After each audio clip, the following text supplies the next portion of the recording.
So, so we do have a situation here. We're going to be running our wires down through the flooring to the basement area, because what we have over here is we have a huge quagmire of large beams that make up this corner, and we just don't want to drill holes in these, lots and lots of holes in these, just so we can get our wires through. So we've come up with an easy way. We know that the joists downstairs go this way. We know if we just drill down here that we can come up over in this stud bay over here. So that's what we're going to do. We'll go ahead and start drilling some holes. First thing we're going to do is we're going to put our row of holes across the wall here. I'm going to run them at a convenient height for me to hold my drill, something that's easy to hold, and something that's at a convenient height to drill. And I'll kind of memorize my little spot where I'm going to hold them so that my holes are somewhat in line. If your holes go up and down, it's going to be a lot harder to pull our wires through.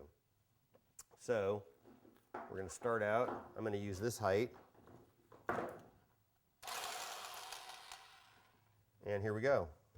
One of the things I'm going to do is try and make sure that my holes are in the center of the stud. If I can get my holes back far enough, about 1.5 inches back, then I don't have to use nailing plates across here. So I'm actually going to adjust my hole back a little bit, since all the shear on the outside has already been installed. That's one of the reasons that they want the shear on the outside installed. That's why they want a weatherproof building before you start installing your wire. One of the reasons is they want all the shear wall on the outside, because they use really large nails, and those nails could pierce these wires when they're shooting them from the outside. So we're going to move slightly towards the wall from center, and we're going to start drilling holes.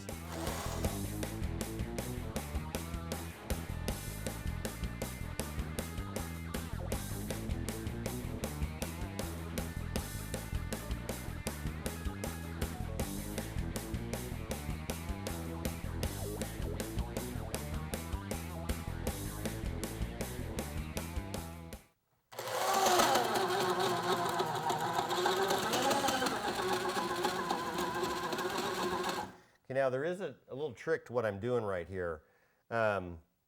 First of all, as I get this bit far into the wood here, it's going to bind up, because the wood that I'm drilling away is not going to be able to fall out. So I'm actually going to reverse my drill and make sure that my wood chips have come out.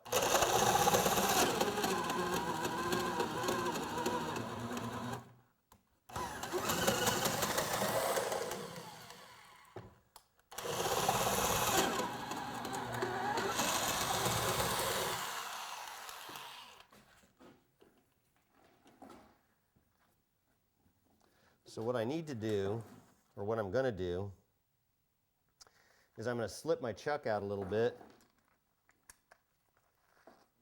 Boy, that was looser than I wanted it to be. Even though I tightened all 3 holes, that chuck was still loose. I think this Jacob chuck is getting a little bit old and is not tightening very well. I'm going to go around one more time and make sure that this is as tight as possible, because I've moved it out to its extremes. I'm hoping that I'll be able to see this tip and start from the other side to make this hole go through.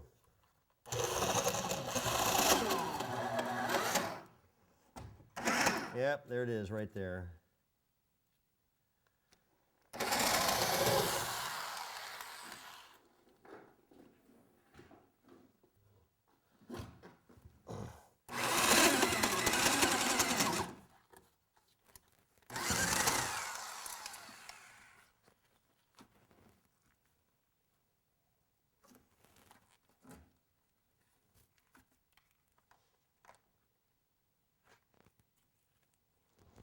All right.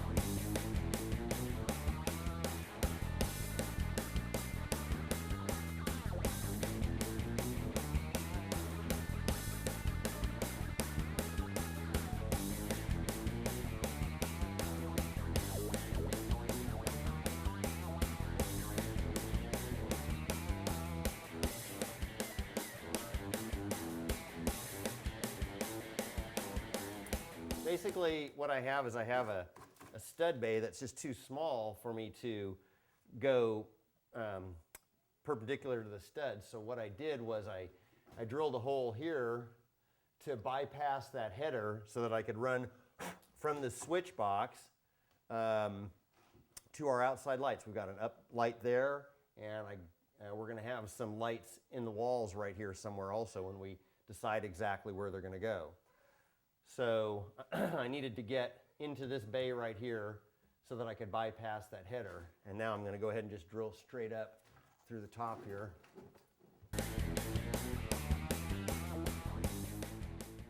All right.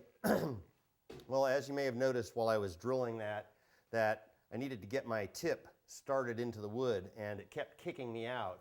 I was rubbing on this stud right here, and as I brushed against it, and as I started my angle bit there, what it was doing was it was causing my tip to shoot out. So if you didn't have very good control of your drill, you're going to wind up getting yourself hurt. If you're not a pro, you might want to figure out a different way to do this. You might want to drill straight down and run your wire over and then come up, do things in a more square fashion. But I'm showing you different levels of how you can do things for different level people doing this work. So if you're a pro, you can do it and you're comfortable with a big drill like this, then you can do your angle drills. If you're a homeowner and you're using some smaller tools, you're not even going to be able to drill a hole that way. You're going to have to go straight down and over in the basement, or you're going to have to drill straight up and find a different path in order to run your wires. But this is the way you do it if you're capable of handling this type of equipment. So just main thing is be careful and work to your comfort level. So there's a couple of things that we're doing here. We're trying to get the work done without overthinking it. But at the same time, you do need to be aware of what you're doing at all times. You need to be thinking about where you need to get with your wires, and you need to be thinking about where the drill bit is going. If it's going into concrete, you're going to ruin your drill bit. If you drill through your siding, you're going to destroy the outside of your siding. You're going to cause yourself a whole lot of damage. That's going to cost you a lot of money to repair. Drilling holes can be really destructive. You really, really have to be careful. So while you're drilling, while you're using equipment like this, think about what you're doing all the time. It will pay off in the long run. As they say, what is that? Measure twice, cut once. Well, I would recommend that you measure 3 times and cut once. It really can't hurt. It'll save you a lot of money in the long run. Okay, so what we have down below us is we have a 6-inch wide by 12-inch deep beam underneath this. And it comes out about 1.5 inches or so past this plate. What I want to do is I want to go down to avoid the quagmire in the corner here, but also at the same time we've got to avoid that beam. We're going to be running probably a few wires through here because we're going to have switch wires for half the outlets over there for table lamps. And we're going to probably bring the circuit in here and junction in this box here. We're going to probably run 114 in, 114 out to these lights this way, and 114 out to hit the rest of the plugs. So we're going to have quite a few wires coming in here, and we need to prepare for it. So I'm going to try and drill this at an angle. We're definitely going to have to put a nailing plate across here to protect this, probably on both sides. And we're going to see if I can get through that beam at a decent height without having to come out at the bottom of this 12-inch beam. It'd be nice if I came out about halfway down or 3/4 of the way down. So I'm kind of eyeballing the angle of my drill bit right now.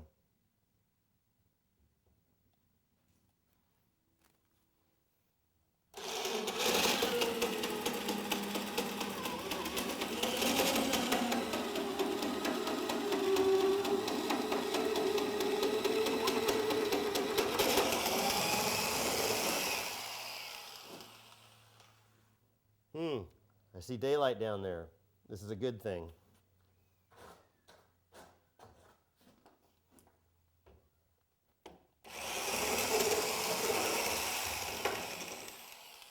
I was just kind of reaming the hole a little bit. Just sometimes there's pieces at the top here that are sticking into the hole, or at the bottom that are still sticking into the hole, and they'll interfere when we pull wires through.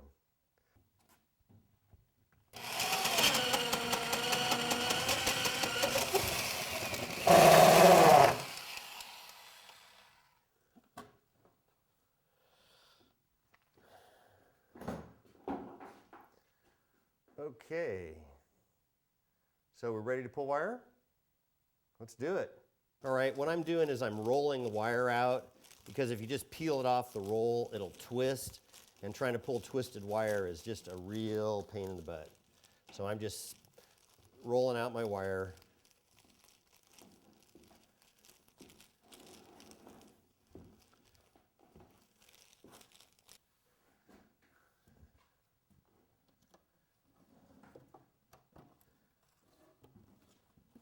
So this is going to be our circuit for our plugs.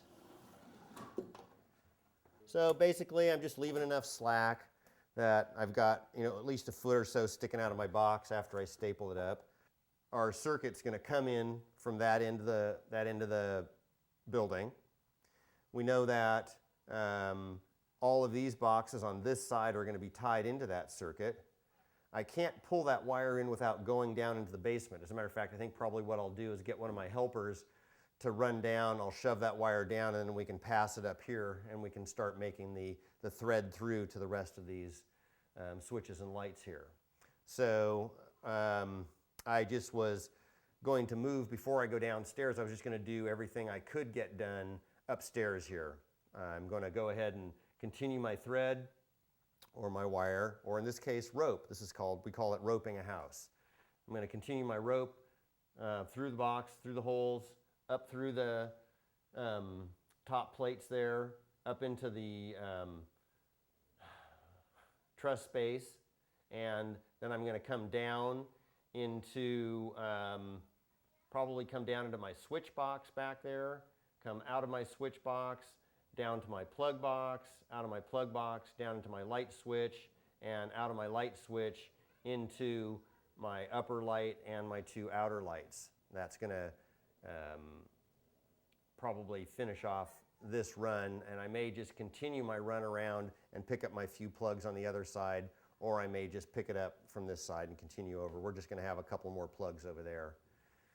Okay, so basically what we're going to do is we're still doing the dot to dot. We're going to come off of this box here, and we're basically just going to go to the next box in our line, which is this receptacle box down here on the floor. So you're going to see me moving that way.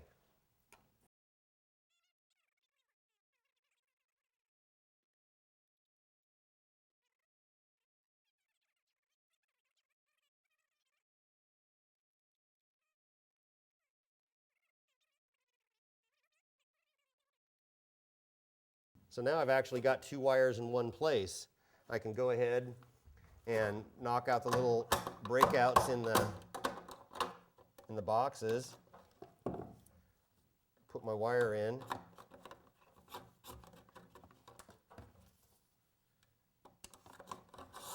and I'll be ready to detail these boxes. I'll be ready to detail this box when we come back after lunch. All right, so technically, we should be stapling these wires within about 6 to 8 inches of the box. Again, you're going to want to check your local codes on that. We do have some other devices that we could use called stackets if we're doing a lot of multiple wires. These basically are capable of holding up to, I think you can go 2 wires in each one of those holes. So technically this could hold up to 8 wires. They're a little pricey compared to staples. I think these are probably 30 to 40 cents each, but they save a ton of time because you can just nail them up and string your wires. You can put these about every 4 feet, I think, is what required for a staple.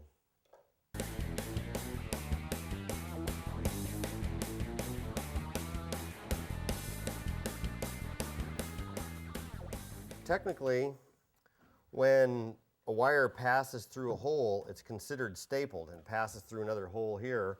So I really it's within 4 feet of this hole up here. Technically, I really shouldn't have to staple it, but sometimes just for the ease of installing insulation and just for a cleaner looking job, I like to square my wires off.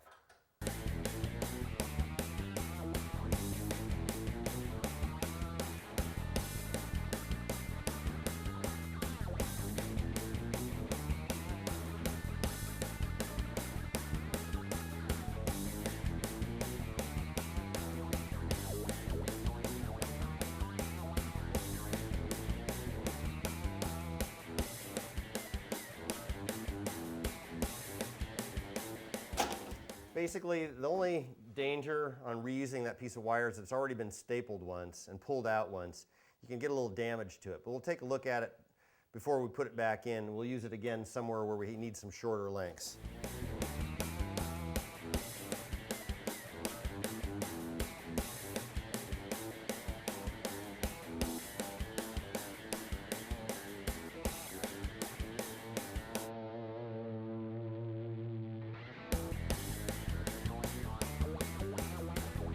Looks good to me. This is going to be our first switch leg.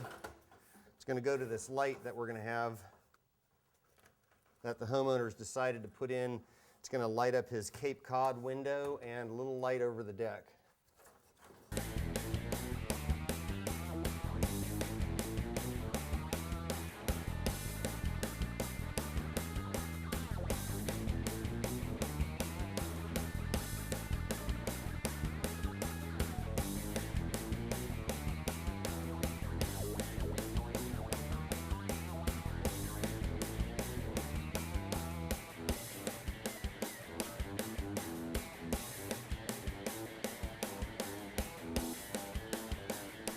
We'll go ahead and just start detailing this real quick. We'll just go ahead and split the Romex, expose our wires. What I'm doing is I'm using a utility knife to carefully split the Romex between the black and the white wire. I use a slightly dull knife. If it's too sharp, I wind up cutting myself. So just you got to be kind of careful. You got to make sure that you don't cut the wire too far back to the joint right here to where it comes into the box. You need to leave at least an inch of sheathing on the wire.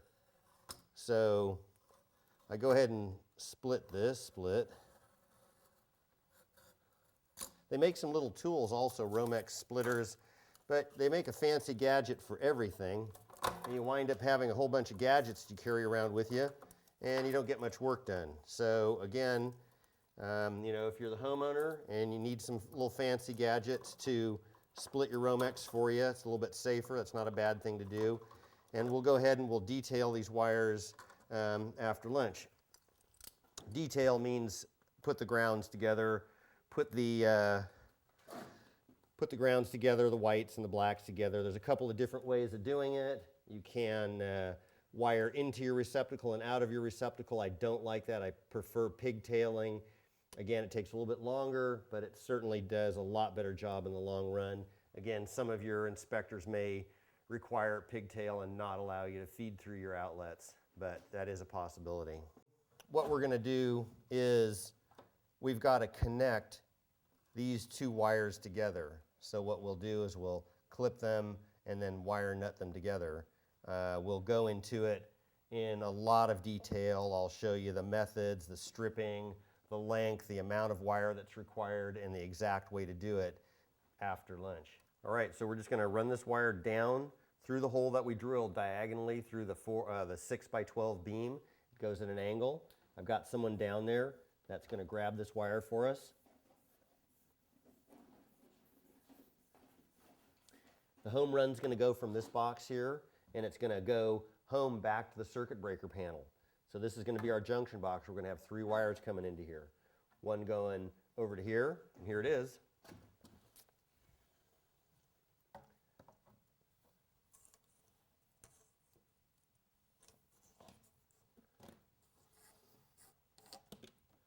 That's going to junction in that box there.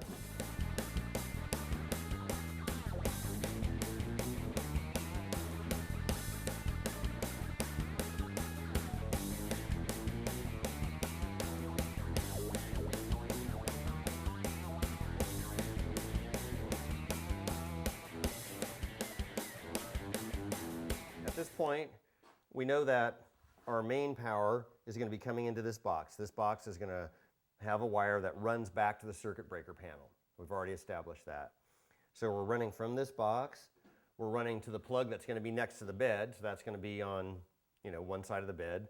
We've got about an 82-inch bed or so, approximately, and we've got another outlet on the other side. From there, the wire is continuing and going over to our mandatory outlet on the 18-inch wall next to the door there, and then the power is actually going to continue from that outlet to our 2-gang switches. So now we're going to go ahead and run our 2 circuits in, one for our media center and one for our fireplace. We're just going to let the circuits hang in this space here. We're going to run them outside the wall and junction them and run them to the circuit breaker panel at a later date. And we're going to go ahead and span those wires across through the trusses and one down to our media panel, media box. And you can see the media box in the far corner, the 2-gang in the far corner. And then we're going to run one over to our fireplace. Yeah, basically from here, what we're going to do is we're going to run continue the feed to the switches over here. I'm just going to run up through a hole right there, across the truss, down to this switch. From that switch, it's going to go back, over, down, and to the 2 plugs, because we're going to double switch those plugs. Half of them are going to be hot all the time, and half of them are going to be switched. And then we will run the other switch to our recessed cans, which will just run right up through the beam, the double plate, and we'll just hit the 4 cans that we're going to be putting right up on the ceiling. So I think I'll just go ahead and drill those couple of holes right now, and you'll see where we're going to be running that.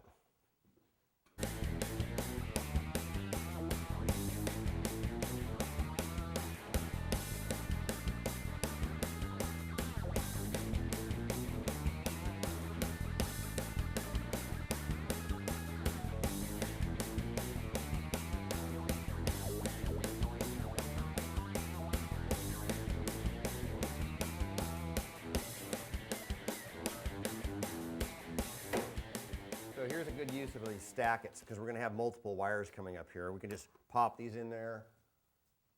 And that's considered solid, so we're good on that.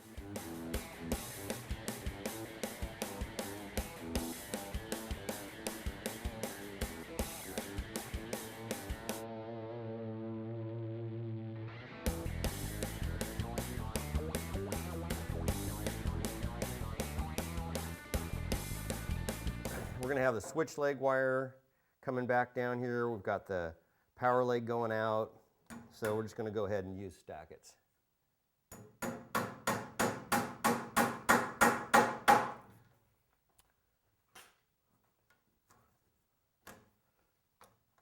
So again, this is where our power is coming from.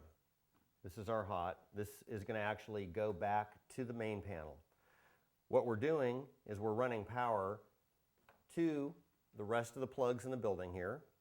We're also running power through this wire up over to this switch right here. This switch is going to control the recessed lights. There's going to be a wire going to the recessed lights.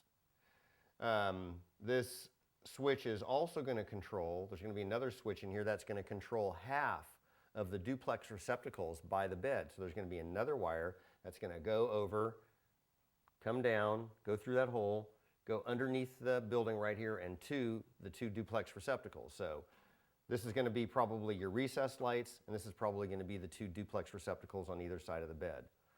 The power is also going to probably continue from here and go to the rest of the switches that may be in the entryway here and continue around and pick up the 2 or 3 more plugs that are going to be on that side of the building. So this is the main power in. We're going to have another power going out to finish off this side of the building. And we're going to be going from here to our recessed lights and from here to our half-switched receptacles next to the bed. Okay, so a duplex receptacle is duplex because there's 2 places to plug into. So you've got the upper and the lower. What you're going to have is we're going to have this switch go to the upper plug, the upper part of the duplex receptacle. And we're going to have the lower switch, just the power continuous, go to the bottom one. So if you have your clock plugged into the bottom receptacle, it's going to stay on all the time. And if you have your table lamp plugged into the upper receptacle, it's going to turn your lamp on and off when you turn the switch on and off here. And you will get further detail down the line. We will be showing you how this actually works on one of our next stages. Home Improvement Camp. Have at it.